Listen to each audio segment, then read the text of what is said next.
한국형 발사체 누리호가 8기의 위성을 본 궤도에 안착시키며 비행을 성공적으로 완수했습니다. 진정한 세계 7대 우주 강국으로 우뚝 섰다는 평가 속에 위성과의 교신 결과는 오늘 오전에 발표됩니다.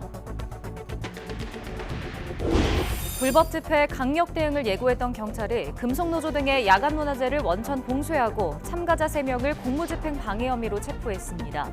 주최 측은 장소를 옮겨 1박 2일 노숙 농성을 이어가고 있습니다.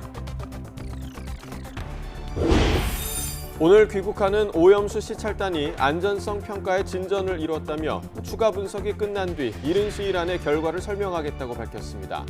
정부는 일본의 오염수 방류를 앞두고 일본산 수산물 방사능 검사 현장을 공개하며 안전성 확보에 힘을 쏟고 있습니다.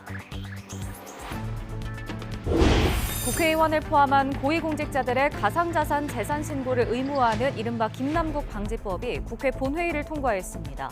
이런 가운데 게임업체 위메이드는 2020년부터 지난달까지 14차례 여러 의원실을 방문한 것으로 드러났습니다. 최근 경찰의 성범죄가 잇따르면서 지난해 성비위로 징계를 받은 경찰은 79명으로 나타났습니다. 하지만 징계 기준이 지켜지지 않아 솜방망이 처분에 그치는 경우가 많아서 비판이 잇따르고 있습니다. 오늘 전국이 대체로 흐린 가운데 내륙에는 오전까지, 남해안 지역은 밤까지 약한 비가 내리겠습니다. 부처님 오신 날 연휴인 일요일에는 중부에, 월요일에는 남부에 국지성 호우가 쏟아질 것으로 보입니다. 시청자 여러분 안녕하십니까? 5월 26일 금요일 굿모닝 YTN 2부 시작합니다. 누리호가 실전 발사인 3차 발사에도 성공하면서 한국형 발사체의 우주 수송 성능이 확인됐습니다. 인공위성과 달 궤도선 그리고 발사체까지 성공하면서 우리나라는 진정한 의미의 세계 7대 우주 강국에 올라섰다는 평가입니다. 보도에 양회영 기자입니다.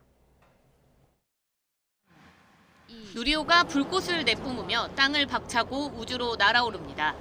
1단과 페어링, 2단까지 어려운 고비를 차례로 넘기고 위성을 550km 궤도에 올려놓습니다. 우리 땅에서 우리 발사체로 우리 위성을 우주로 발사하는 일이 현실이 된 겁니다. 우주 발사체 기술은 국가 간 기술 이전이 불가능합니다.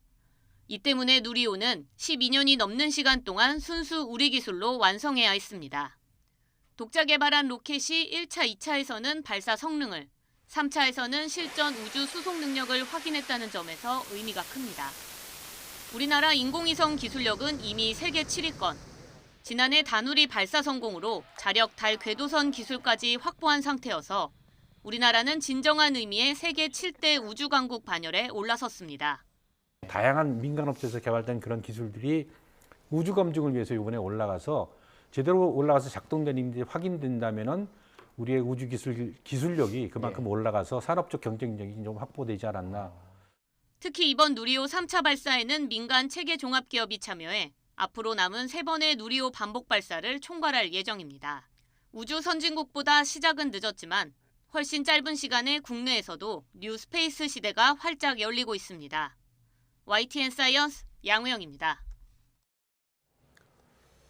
누리호는 3번의 발사마다 고비를 넘겨야 했습니다. 하지만 가장 중요한 첫 실전 발사에 성공하면서 연구진의 마음고생도 끝났습니다. 보도에 정혜윤 기자입니다.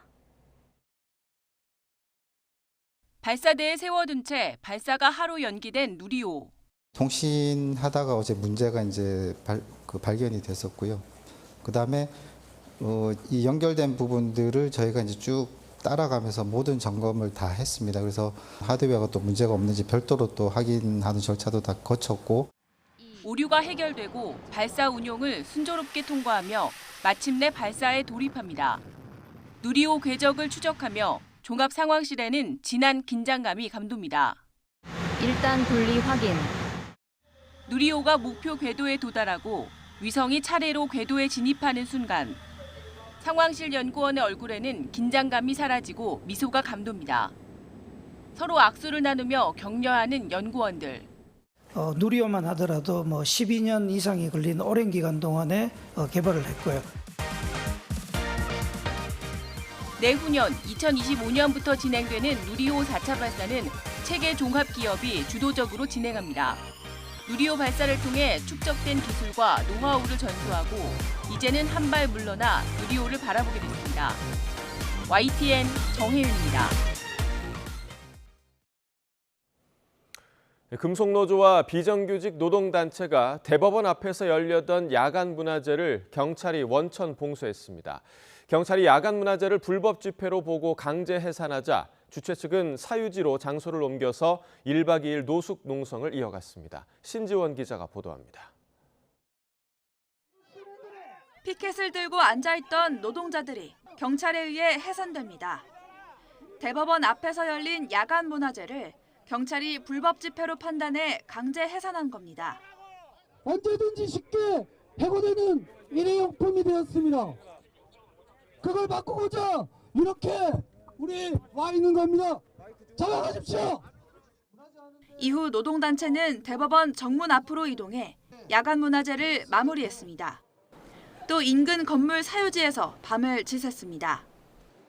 앞서 낮에는 경찰이 주최 측 방송 차량을 견인하는 과정에서 참가자 3명이 공무집행 방해 혐의로 체포됐습니다. 위법한 체포가 명백하기 때문에 이에 대해서는 법적으로 문제 제기를 할 예정입니다. 금속노조와 비정규직 노동단체는 2년 전부터 같은 장소에서 불법 파견 문제 해결을 촉구하며 농성을 벌여왔습니다. 주최 측은 야간문화제가 집시법에 따른 신고 대상이 아니라는 입장이지만 경찰은 최근 민주노총 건설노조의 1박 2일 노숙농성 이후 강경 대응 방침을 선언했습니다.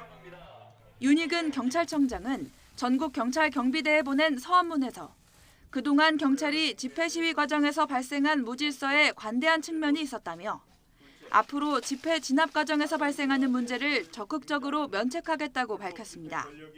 서울경찰청에는 기동대 6개도 추가로 설치할 예정입니다. 노동단체는 임금 인상과 불법 파견 문제가 해결될 때까지 농성을 이어가겠다고 밝혀 당분간 긴장이 고조될 것으로 보입니다. YTN 신지원입니다. 지난 1일 노동절에 분신해 사망한 민주노총 건설노조 양회동 씨와 관련해서 노동과 종교, 시민사회단체가 공동행동에 나서기로 했습니다.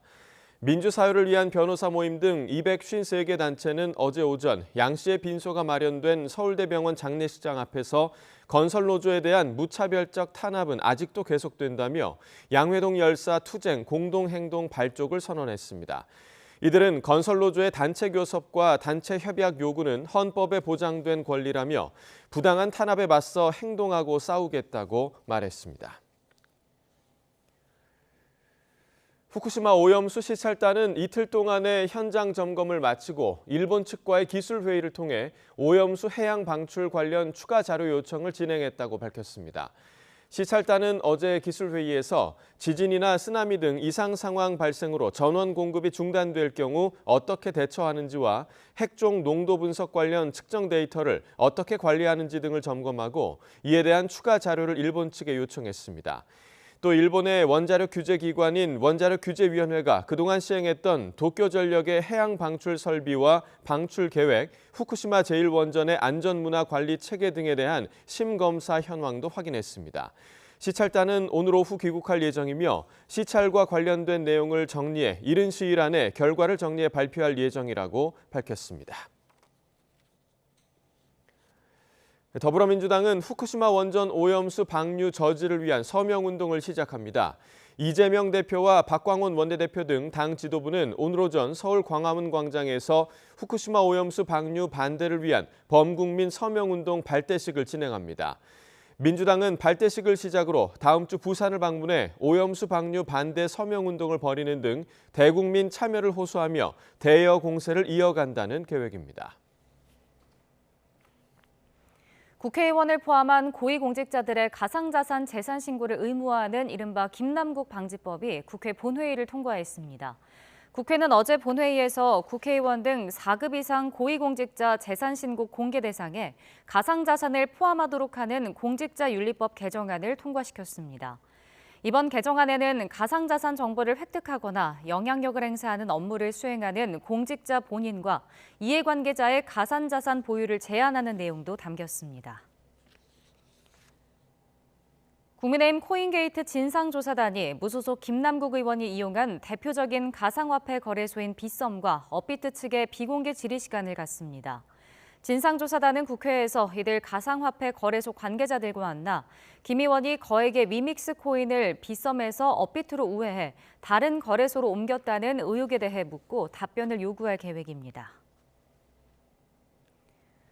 전당대회 돈봉투 의혹과 김남국 의원 코인 논란 등 악재가 겹친 민주당이 강성 지지층, 이른바 개딸 문제를 놓고 내부 갈등에까지 휩싸이는 모습입니다. 구속영장이 청구된 윤관석, 이성만 의원에 대한 체포동의안 표결을 놓고도 고심하는 분위기입니다. 보도에 김경수 기자입니다. 정치권을 강타한 김남국 의원의 거액 가상화폐 보유 논란은 지난 14일 쇄신 의원총회 이후 처음 열린 민주당 의총에서도 뜨거운 화두였습니다. 당 지도부의 대응을 비판한 청년 정치인에 대한 일부 강성 지지자들의 행동이 도마 위에 올랐습니다. 청년 정치인들 이런 분들이 두 번에 걸쳐가지고 김남국 사태에 대해서 성명을 발표한 적이 있죠.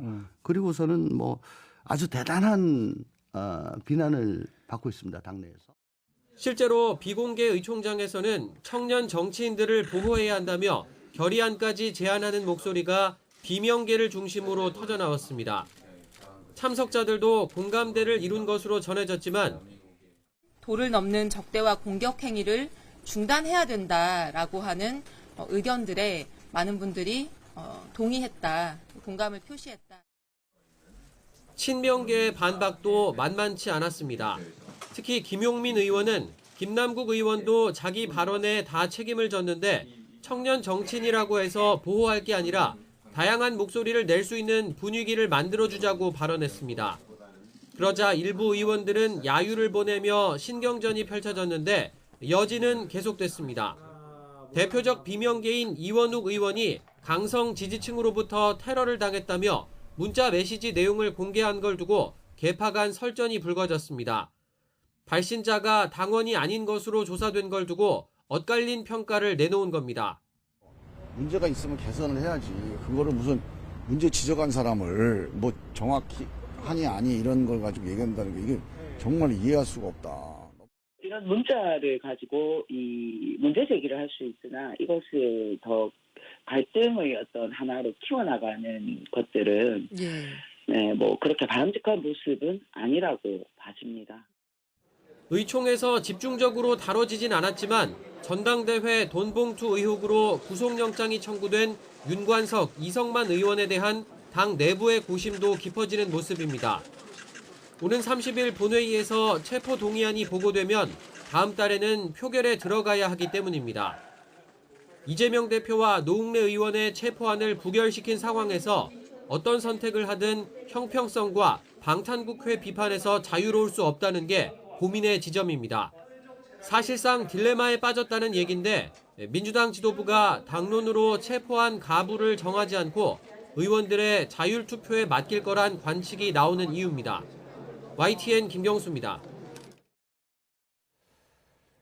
지난 24일 인천에서 전세 사기 피해를 본 네 번째 사망자가 발생한 가운데 전세 사기 피해자 단체가 선구제 후 회수를 골자로 하는 특별법 통과를 촉구하고 나섰습니다.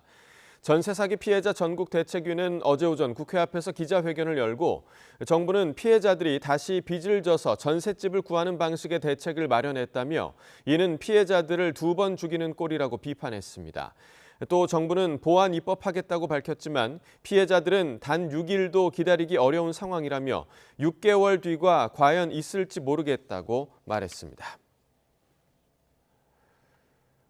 한국은행 금융통화위원회가 올해 성장률 전망치를 1.4%로 낮추고 기준금리는 3.5%로 동결했습니다.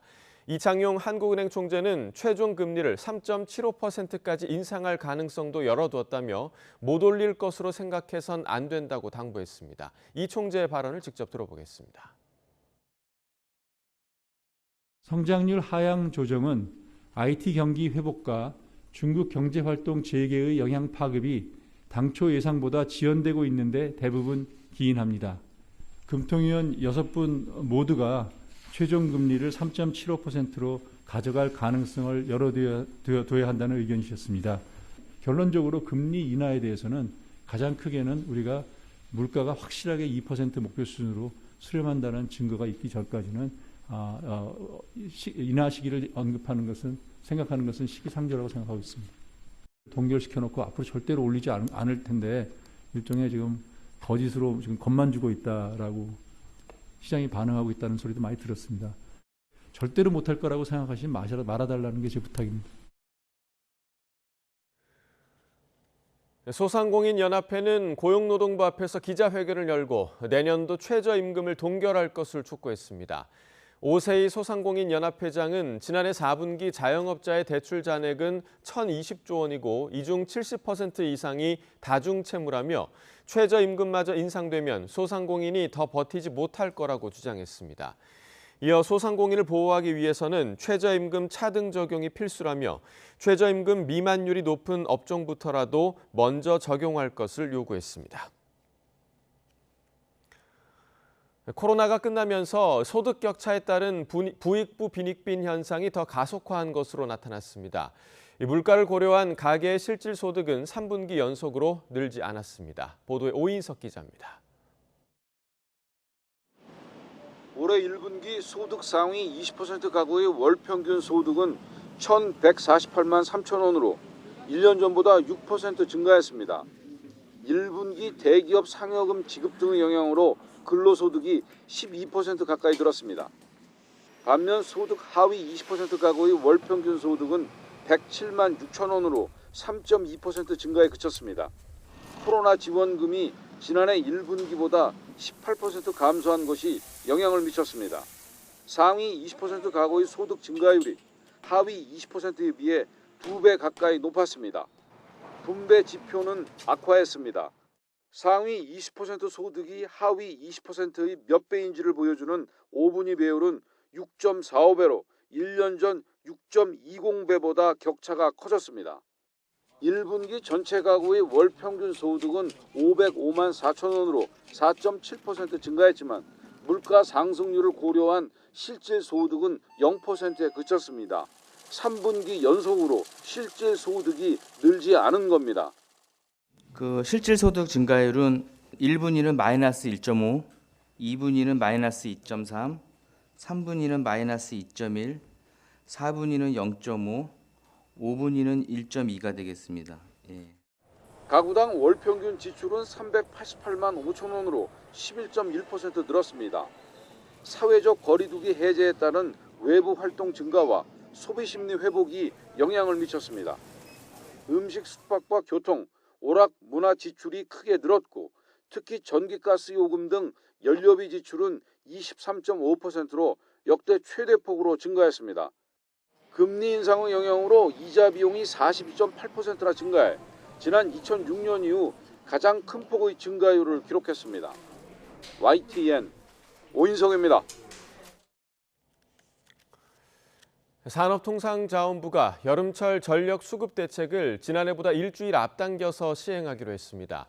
이에 따라 산업부와 관련 기관은 전력 수급 대책 기간인 다음 달 26일부터 9월 15일까지 24시간 집중 상황 관리 체제에 돌입합니다.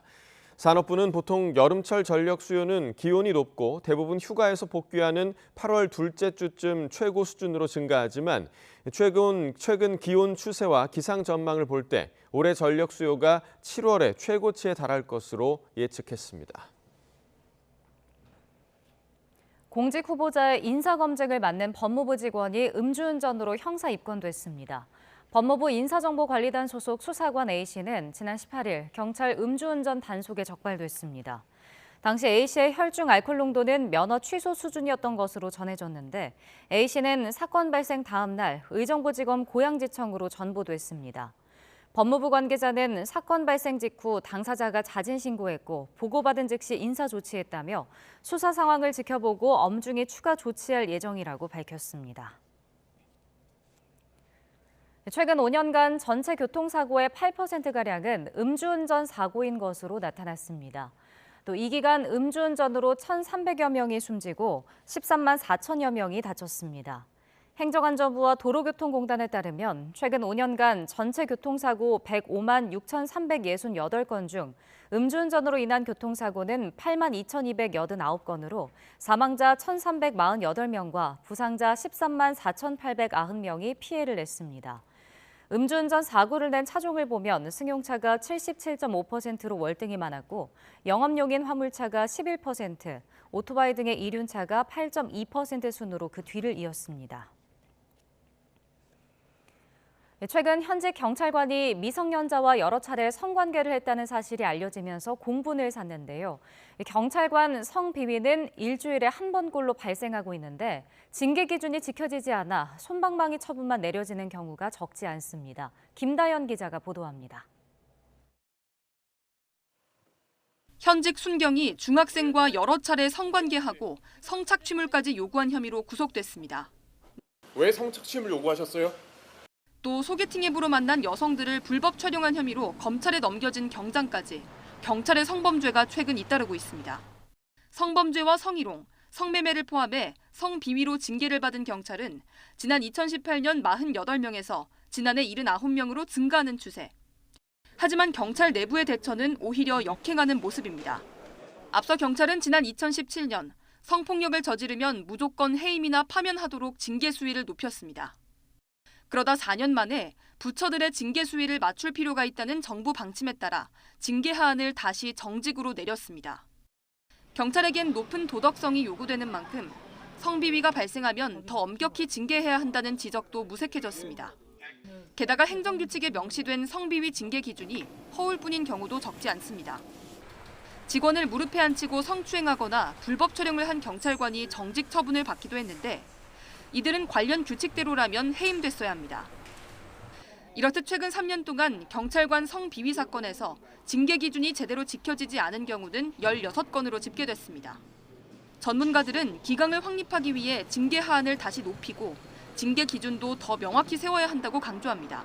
징계 기준을 엄격하게 구체적으로 정해서 330여 개 경찰서마다 차이가 있지 않도록 크게 나지 않도록 그런 노력은 얼마든지 경찰청에서 해볼 수 있는 거죠. 경찰청은 성비위 특별 경보를 발령해 실태를 점검하고 구체적인 대책 마련을 검토하기로 했습니다. 이번만큼은 실효성 있는 대책을 내놔서 성비위를 확실히 퇴출하는 기회로 삼아야 한다는 지적이 경찰 안팎에서 나오고 있습니다. YTN 김다현입니다. 이재명 더불어민주당 대표의 배우자 김혜경 씨를 고발한 단체 대표의 신상 정보를 공개한 혐의로 재판에 넘겨진 이정열 변호사가 2심에서도 벌금형을 선고받았습니다. 서울중앙지방법원은 어제 업무상 비밀 누설 혐의로 기소된 이 변호사에게 1심과 같이 벌금 500만 원을 선고했습니다. 재판부는 이 변호사가 의뢰인과의 신뢰를 저버리고 업무상 비밀을 누설했고 피해 회복도 이루어지지 않았지만 SNS에 A씨의 신상 정보가 일부 알려져 있던 상황 등을 고려했다고 설명했습니다. 고수익 보장을 미끼로 가상화폐 투자자를 모집한 뒤 투자금을 가로챈 남성이 구속 상태로 검찰에 넘겨졌습니다. 경기 김포경찰서는 사기 혐의로 30대 남성 A씨를 구속 송치했습니다.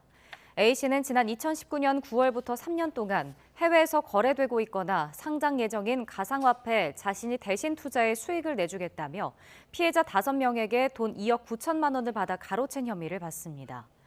A씨는 SNS 오픈 채팅방에서 피해자들을 알게 됐는데 자신을 유명한 투자자라고 속이고 접근한 것으로 확인됐습니다. 북한 해킹 조직이 최근 네이버나 다음과 같은 국내 포털 사이트 관리자로 위장해 해킹 메일을 무차별로 보내고 있는 것으로 나타났습니다. 특히 과거에는 외교 안보 분야 전문가 같은 특정인들을 대상으로 했지만 지금은 학생이나 회사원 등 사실상 전 국민을 상대로 북한이 해킹을 시도하는 것으로 분석됐습니다. 신현준 기자의 보도입니다. 중학교 교사 이모 씨는 포털사이트 관리자가 보냈다는 메일을 무심코 열었다가 몇 년치 메일은 물론 클라우드에 저장된 이력서와 개인 파일이 통째로 유출됐습니다. 회사원 김모 씨도 비밀번호가 유출되었다는 제목의 메일을 받고 비밀번호를 변경했다가 며칠 뒤 메일에 있던 업무 자료가 해커에게 절취됐다는 보안기관의 통보를 받았습니다. 이 두 사례 모두 북한 정찰총국 등 북한 해킹 조직의 공격으로 인한 피해였습니다. 국정원이 최근 3년간 북한의 해킹 공격을 분석했더니 이메일을 악용한 해킹 공격이 4건 중 3건꼴로 압도적으로 많았습니다. 해킹 메일은 주로 네이버나 다음 같은 포털 사이트 관리자를 사칭해서 보냈는데 계정 보안에 문제가 생긴 것처럼 제목을 꾸며 이용자가 의심 없이 열람하도록 하는 수법을 사용했습니다. 국정원은 해킹 메일을 구분하는 방법도 소개했습니다. 먼저 관리자가 보낸 메일은 아이콘이 다르고 보낸 사람의 메일 주소도 교묘하게 위장하니 주의해서 봐야 합니다. 또 메일 본문의 링크에 마우스를 올리면 수상한 링크 주소인지를 확인할 수 있다고 조언했습니다. 포털 사이트 도메인을 위조해서 들어오는 경우가 굉장히 많기 때문에 크롬 익스텐션 이제 확장 프로그램 보면은 그 딱 눌렀을 때도 차단해주는 것들이 되게 많이 있어요. 이런 걸 많이 적극 활용하는 게 예방에 도움이 될 거다.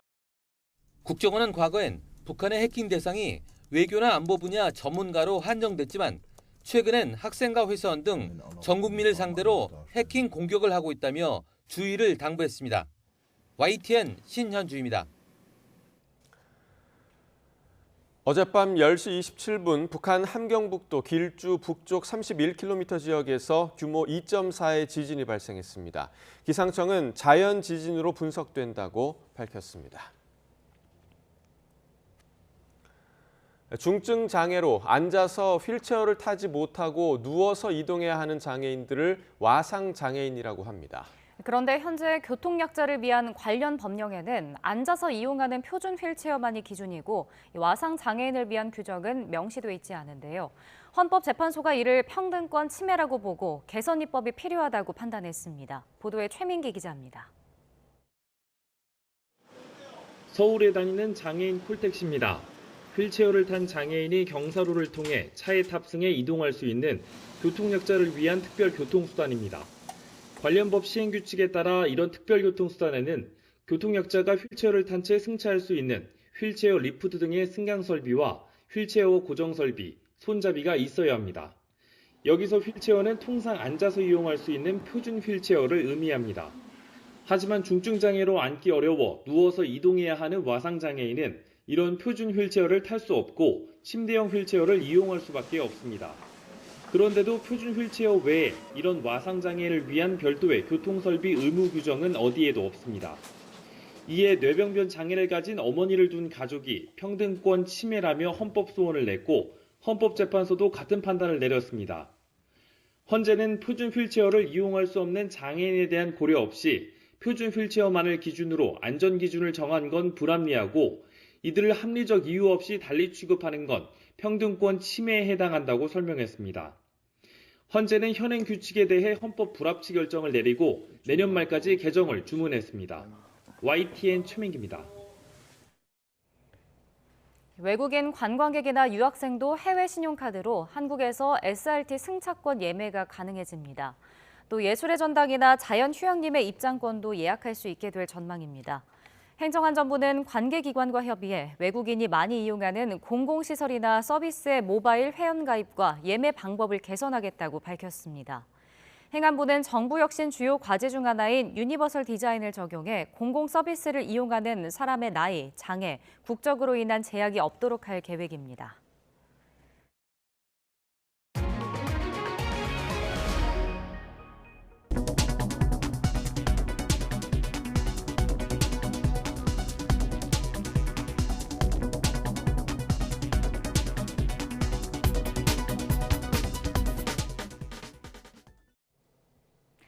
맑았던 어제와 달리 오늘은 곳곳에 비나 소나기가 내리겠습니다. 흐린 날씨에도 낮 동안 기온이 크게 올라 다소 덥겠는데요. 오늘 서울의 한낮 기온은 27도로 예년 기온을 2도가량 웃돌겠습니다. 오늘 충청과 영남 지방은 아침까지, 제주도에는 오후까지 비가 조금 내리겠고요. 대기 불안정이 심해지는 오후에는 내륙을 중심으로 요란한 소나기도 지나겠습니다. 현재 기온부터 살펴보도록 하겠습니다. 현재 서울 기온은 15.9도, 대구는 17.9도, 울산은 17도를 보이고 있고요. 이 낮 기온은 어제와 비슷하거나 조금 낮겠습니다. 서울이 27도, 대전과 대구가 26도, 강릉은 28도로 예상됩니다. 다가오는 부처님 오신 날 연휴에도 비나 소나기 소식이 잦겠습니다. 특히 일요일에는 중부지방에, 월요일에는 남부지방에 국지성 호우가 쏟아질 가능성이 있겠는데요. 이후 날씨는 태풍에 달려 있습니다. 현재 2호 태풍 마와르는 초강력으로 세력을 키웠고요. 괌 서북서쪽 약 500km 부근 해상에서 북상하고 있습니다. 아직은 진로가 다소 유동적인 만큼 최신 태풍 정보를 잘 확인해 주셔야겠습니다. 지금까지 날씨 정보였습니다.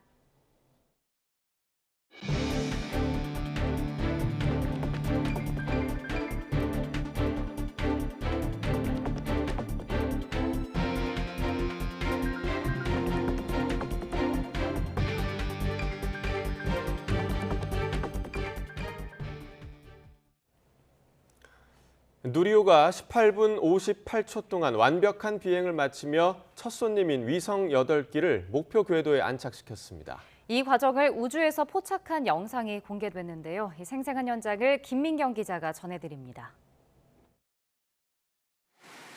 발사대를 박차고 우주로 날아오르는 순간 75톤급 엔진 4기가 내뿜는 화염이 누리호 기체에 장착된 카메라 화면을 가득 채웁니다.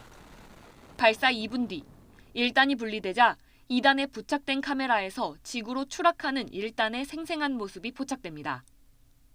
2단 분리 후 그 사이 공간을 통해 파란 지구의 모습도 담겼습니다. 3단 로켓이 움직이며 자세를 잡자 주 탑재체인 차세대 소형위성 2호가 누리호와 분리되며 목표 궤도에 진입합니다. 누리호가 첫 손님을 원하는 곳에 정확히 배달하는 데 성공하는 모습입니다. 차세대 소형위성 2호가 멀어지는 순간 카메라에 첫 번째 큐브 위성이 빠르게 분리되는 모습이 찍힙니다. 20초 간격으로 한 기씩 튕기듯 우주 공간으로 향하는 큐브 위성들. 3단 로켓이 큐브 위성 사출을 위해 자세를 조정하는 순간 카메라에는 다시 한번 파란 별, 지구의 아름다운 모습이 담깁니다. 누리호는 18분 58초에 걸친 비행 과정에서 단분리와 위성분리, 목표 궤도 안착까지 완벽하게 수행하며 첫 실전 발사를 마무리했습니다. YTN 김민경입니다. 누리호 주 탑재 위성인 차세대 소형 위성 2호가 지상국과 교신하는 데 성공했습니다. 과학기술정보통신부는 누리호 발사 1시간 34분 뒤인 어제 오후 19시 58분쯤 대전 카이스트 인공위성연구소 지상국에서 차세대 소형 위성 2호의 상태 정보를 수신하고 시각 동기화를 진행하는 등 초기 교신에 성공했다고 밝혔습니다. 과기정통부는 오늘 대전 지상국과 스웨덴 보덴 지상국과의 교신을 통해 위성 상태를 정밀하게 확인할 예정이라고 설명했습니다. 금속노조와 비정규직 노동단체가 어젯밤 대법원 앞에서 열렸던 야간 문화제와 노숙 농성을 경찰이 원천 봉쇄했습니다. 경찰의 강제 해산에도 금속노조는 대법원 인근에서 노숙 농성을 강행하겠다는 입장입니다. 경찰은 이날 오후 대법원 동문 앞에 철제 펜스를 치고 접근을 막았습니다. 이 과정에서 참가자 3명이 공무집행 방해 혐의로 체포됐습니다. 참가자들은 서초역 인근으로 옮겨 밤 8시 넘어 문화제를 시작했으나 경찰이 강제 해산 절차에 돌입했습니다. 하지만 금속노조 등은 밤샘 노숙 농성을 강행한다는 입장입니다. 윤희근 경찰청장이 기존의 집회 대응에 관대한 측면이 있었다며 강력한 집회 단속을 예고했습니다. 윤희근 경찰청장은 어제 전국 경찰 경비대에 보낸 서한문에서 그동안 경찰이 집회 시위 과정에서 발생한 무질서에 관대한 측면이 있었다며 앞으로 집회 진압 과정에서 발생하는 문제를 적극적으로 면책하겠다고 밝혔습니다. 서울경찰청에는 기동대 6개도 추가로 설치할 예정입니다. 경찰 지휘부가 대규모 집회에 대한 엄중한 대응이 필요하다며 일선 경찰들의 정신 재무장을 촉구하고 나서 논란이 되고 있습니다. 최근 직장인 익명 커뮤니티 블라인드에 올라온 경비국장 주재 대규모 집회 사후평가 회의 결과 문건을 보면 지난 16일부터 이틀간 열린 건설노조의 상경 집회와 관련해 경찰의 안일한 대응에 대한 비난이 있었다는 지적이 나옵니다. 이어 앞으로 이런 상황이 자주 발생할 것으로 보여 강도 높은 훈련을 추진하겠다며 모든 기동대원의 정신 재무장이 꼭 필요하다고 평가했습니다. 이에 대해 일선 경찰관들은 간부들의 지휘 역량이 부족하니 일선 경찰에게 책임을 떠넘기려 한다는 반발성 답글을 달고 있습니다. 김남국 의원이 거액을 보유했던 가상화폐 위믹스와 관련해 게임업계 입법 로비 의혹이 불거진 가운데 국회 사무처가 발행사인 게임업체 위메이드의 국회 출입 기록을 공개했습니다. 사무처가 공개한 기록에 따르면 위메이드 소속 김모 씨 등 3명은 지난 2020년 9월부터 올해 4월까지 모두 14차례 국회를 방문한 것으로 파악됐습니다. 이들은 방문 장소로 윤창현, 허은하 의원실을 각각 3차례, 양정숙 의원실 2차례, 그 외에 김성주, 김종민, 김한규, 오기형, 정의용 의원실과 국회 정무위원회 사무실을 한 차례씩 적은 것으로 나타났습니다. 김남국 의원의 가상화폐 투자 논란이 로비 의혹으로 불똥이 옮겨붙었습니다. 게임업계는 자칫 산업 전반에 타격이 오진 않을까 사태를 주시하고 있습니다. 양희력 기자의 보도입니다. 발단은 한국게임학회에서 비롯됐습니다. 게임에서 얻은 자원을 가상화폐를 통해 현금화하는 플레이 투 원 입법화를 위해 정치권의 로비가 이루어진 것 아니냐는 소문이 무성했다는 겁니다. 그동안 이제 소문이 무성했던 결국에는 국회를 중심으로 그런 어떤 업체라든지 협단체들이 로비를 한다라는 것들이 결국은 결과물로서 나타나고 있다고 저희는 보는 거죠. 위 교수는 한 발 더 나아가 국회의원뿐 아니라 보좌진에 대한 가상화폐 보유 여부를 전수조사해야 한다고 주장했습니다. 그러자 로비 의혹의 중심으로 지목된 게임업체 위메이드는 즉각 반발했습니다. 위 교수가 허위 사실을 언급했다며 명예훼손 혐의로 경찰에 고소했습니다. 국회에 불법 로비를 한 것처럼 주장해 기업 이미지를 크게 실추시켰다면서 민사소송 제기도 검토 중입니다. 게임사들로 구성된 한국게임산업협회도 위 교수가 실체 없는 의혹을 제기하고 게임 산업 전반에 대해 모욕적인 언사를 일삼고 있다고 비판했습니다. 여기에다 정치권까지 가세하면서 입법 로비 의혹은 갈수록 확산하고 있습니다. 국회가 위메이드 출입 기록을 공개한 데 이어 야권에선 청문회 카드까지 들고 나왔습니다. 게임업계는 연일 살얼음판을 걷는 심정으로 사태를 지켜보고 있습니다.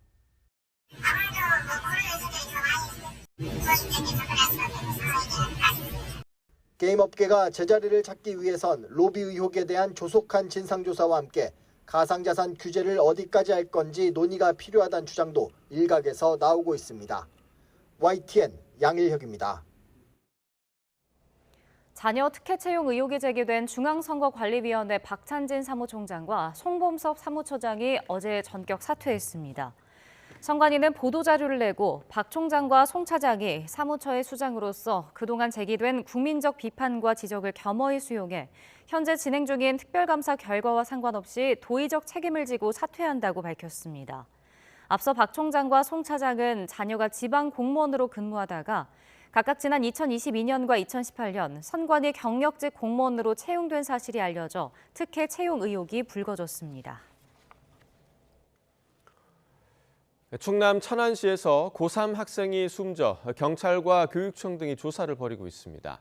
지난 11일 저녁 7시 40분쯤 천안 동남구에 있는 한 다세대 주택에서 고등학교 3학년 남학생이 심정지 상태로 발견됐고 병원으로 옮겨졌지만 숨졌습니다. 숨진 학생이 남긴 유서에는 몇몇 동급생이 지속적으로 욕설과 비하, 모욕을 가했다는 내용이 담겨 있었습니다. 유가족은 YTN과의 통화에서 학생이 장기간 괴롭힘을 당해 병원 치료도 받았으며 학교에도 이런 사실을 알렸지만 제대로 된 조치가 이루어지지 않았다고 주장했습니다. 경찰은 유서 내용을 바탕으로 학교 선생님들과 같은 학년 학생들을 상대로 실제 괴롭힘이 있었는지 조사하고 있습니다. 제2호 태풍 마와르의 여파로 괌 현지 공항 활주로가 폐쇄되면서 항공편이 줄줄이 결항하고 있습니다. 대한항공은 활주로 폐쇄로 내일까지 괌과 인천을 오가는 항공편이 모두 결항했다며 현지 복구 상황에 따라 추후 운항 여부를 결정할 예정이라고 밝혔습니다. 제주항공은 지난 23일 새벽 대체항공편을 투입해 승객 180여 명을 옮겼고 내일까지 괌과 인천을 오가는 항공편 30여 편이 결항했다고 설명했습니다. 술을 마신 다음 날 술이 덜 깬 채로 운전하는 걸 두고 숙취 운전이라고 합니다. 황금 연휴에 술자리 약속 많으신 분들이라면 숙취 운전 역시 음주운전이라는 것 유념하셔야겠습니다. 엄윤주 기자가 보도합니다. 생애 마지막 날까지 생계를 위해 배달 오토바이를 타다 음주 차량의 죽음을 맞이한 40대 가장. 저희 아버지와의 같이 보낸 시간이 많지가 않아요. 제가 어렸을 때부터 이제 일만 하시는 분이라 집을 거의 안 들어오시는 분이었단 말이에요. 가해 운전자는 경찰 조사에서 사고 전날 밤새 술을 마시느라 잠을 자지 못했고 사고 순간에도 졸았다고 진술했습니다. 늦은 밤까지 술을 마신 뒤 술이 다 깨지도 않은 채 운전대를 잡는 이른바 숙취 운전은 이렇게 한 가정을 송두리째 무너뜨렸습니다. 술 한 잔을 마시더라도 절대 운전을 하면 안 된다는 인식은 그동안 지속적인 단속과 홍보를 통해 널리 퍼졌습니다. 인식 자체가 바뀔 정도로 처벌이 강해야지 된다고 생각합니다. 절대로 있어서는 안 된다라고 생각을 하고 본인만 피해를 당하는 게 아니라 정말 아무 잘못 없는 사람들도 피해를 줄 수 있는 문제이기 때문에 심하면 사망까지 하는 경우도 있고. 하지만 숙취 운전에 대해서만큼은 아직 대수롭지 않게 생각하는 사람이 많습니다. 대부분 사람들이 술 먹고 그 다음날 술이 다 깼다고 생각하고 음주운전을 대부분 하는 걸로 알고 있습니다. 그렇게 하면 안 돼요. 실제로 운전자 8명 가운데 1명은 전날 음주 여부와 관계없이 다음날 운전한다고 답했고 본인의 몸 상태에 따라 운전 여부를 결정하겠다는 사람도 절반에 달했습니다. 1년 내 음주운전을 한 경험이 있는 운전자를 대상으로 한 결과는 더 심각합니다. 전날 술을 마셔도 상관없이 운전한다고 답한 사람은 전체의 42%. 여전히 숙취 운전에 대한 안일한 의식 수준을 보여줍니다. 아무리 자고 일어난 뒤에 숙취운전이라고 하더라도 이것도 엄연히 음주운전으로 처벌이 되는 범죄이기 때문에 반드시 주의가 필요합니다. 황금 연휴를 앞두고 경찰이 대대적인 음주 단속에 나설 예정인 가운데 단속에 앞서 무엇보다 숙취 운전에 대한 운전자 인식 개선이 급선무입니다. YTN 엄인주입니다.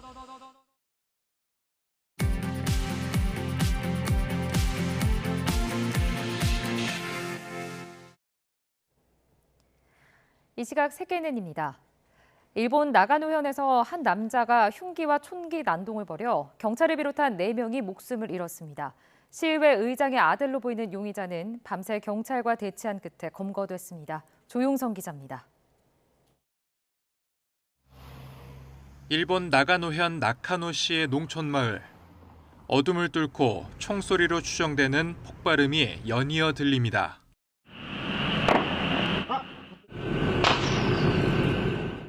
살인 혐의를 받고 주택에 숨어든 용의자가 경찰과 대치하는 과정에서 난 소리입니다. 사건이 시작된 건 오후 4시 반쯤. 한 여성이 30대로 보이는 남성에게 흉기로 공격당했다는 신고가 접수됐습니다. 목격자는 흉기로 공격한 남성이 죽이고 싶어 죽였다고 태연히 말한 뒤 유유히 사라졌다고 말했습니다.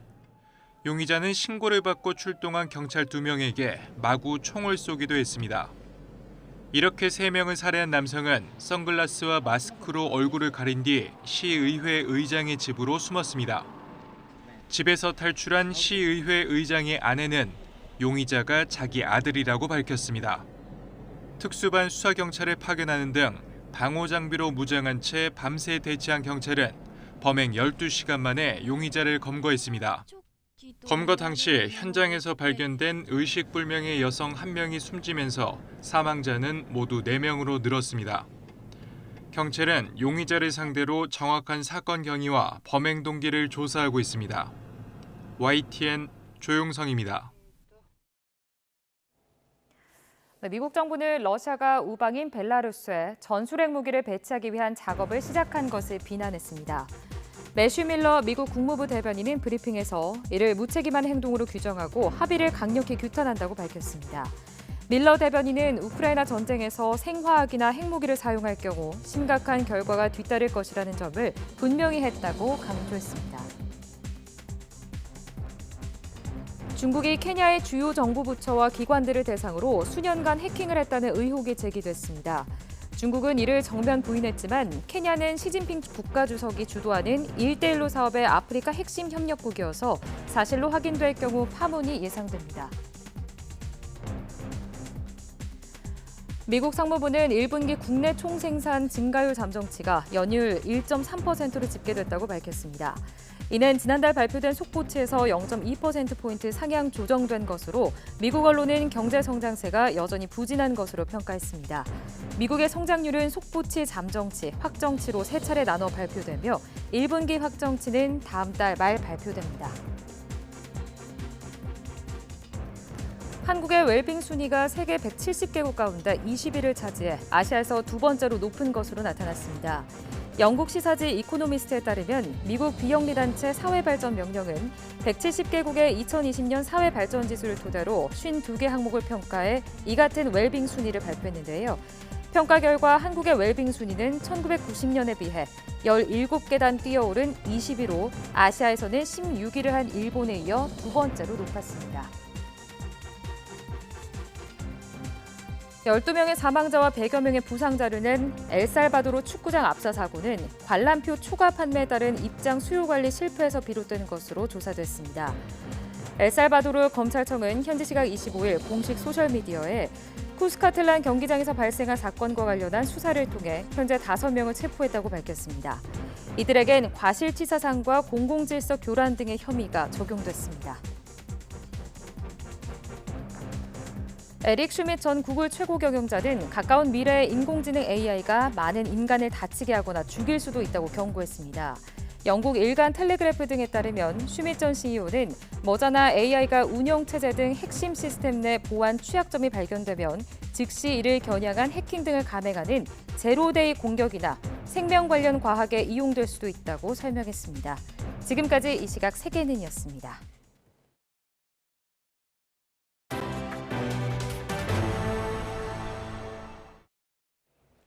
야구 도시 부산에서 고졸 신인 김민석 선수가 요즘 가장 주목을 받고 있습니다.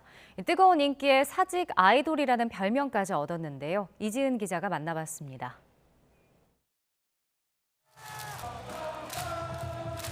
지난해 드래프트 1라운드 3순위로 롯데 유니폼을 입은 고졸 신인 김민석. 쉽게 아웃되지 않겠다는 투지로 1번 타순에서 팀 공격을 이끌고 있습니다. 수비하는 입장으로 반대로 생각해보면은 1번 타자가 첫 타석에 쉽게 잡히면은 뭔가 게임이 잘 풀려나가는 그런 생각이 좀 많이 들더라고요. 저는 저렇게 쉽게 죽진 않겠다라는 생각으로 항상 들어가고 있어요. 제2의 이정우란 말처럼 타격 능력과 뛰어난 야구 센스를 갖췄다는 평가. 습득력이 빠른 것 같긴 해요. 사실 코치님 감독님 말하는 거를 빨리 이해시켜서 방망이 쳐보고 수비해보는 게 일단 습득력이 빠른 게 제일 큰 장점인 것 같아요. 뜨거운 인기에 벌써 유니폼 판매 1위를 차지했습니다.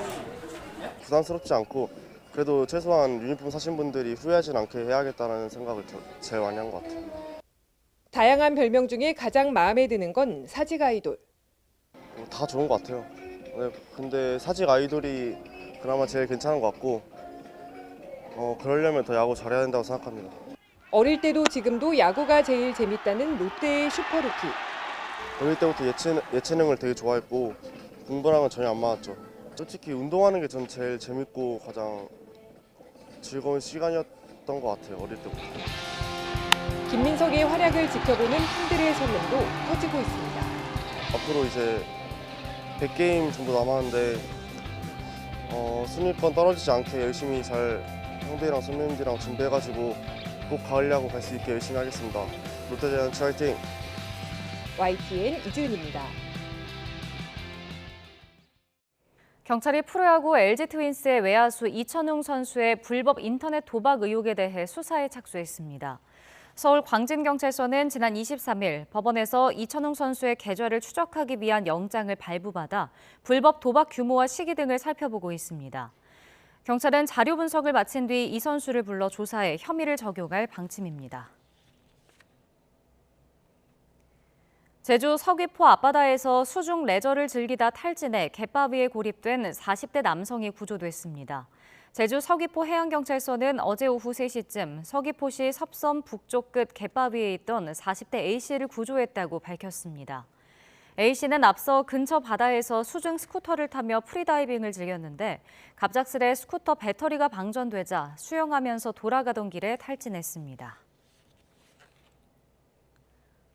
어제 오후 2시 50분쯤 경기 포천시 영중면에 있는 야산에서 불이 나 2시간여 만에 꺼졌습니다. 이 불로 다친 사람은 없었고 산림 330제곱미터가량이 탔습니다. 산림당국은 정확한 화재 원인을 조사할 방침입니다. 오늘은 곳곳에 비나 소나기가 내리겠습니다. 흐린 날씨에도 낮 동안 기온이 크게 오르겠는데요. 오늘 서울의 한낮 기온은 27도, 대구는 26도 등으로 다소 덥겠습니다. 오늘 충청과 영남 지방은 아침까지, 제주도에는 오후까지 비가 조금 내리겠고 대기 불안정이 심해지는 오후에는 내륙 곳곳으로 요란한 소나기도 지나겠습니다. 현재 기온 살펴보면 서울이 15.9도를 보이고 있고요. 울산은 17도를 나타내고 있습니다. 낮 기온은 어제와 비슷하거나 조금 낮겠는데요. 서울이 27도, 대구가 26도, 울산은 22도, 강릉은 28도를 보이겠습니다. 부처님 오신 날 연휴에도 비나 소나기 소식이 잦겠습니다. 특히 곳곳에 국지성 호우 가능성이 있어서 주의가 필요하겠는데요. 이후 날씨는 태풍에 달려 있습니다. 현재 2호 태풍 마와르는 초강력으로 세력을 키웠고요. 괌 서북 서쪽 약 500km 부근 해상에서 북상하고 있습니다. 태풍이 한반도로 향할 가능성은 낮지만 아직은 진로가 유동적이니까요. 앞으로 발표되는 태풍 정보를 잘 살피셔야겠습니다. 지금까지 날씨 정보였습니다. 굿모닝 YTN 2부 마칩니다. 잠시 후 6시 50분 3부에서 뵙겠습니다.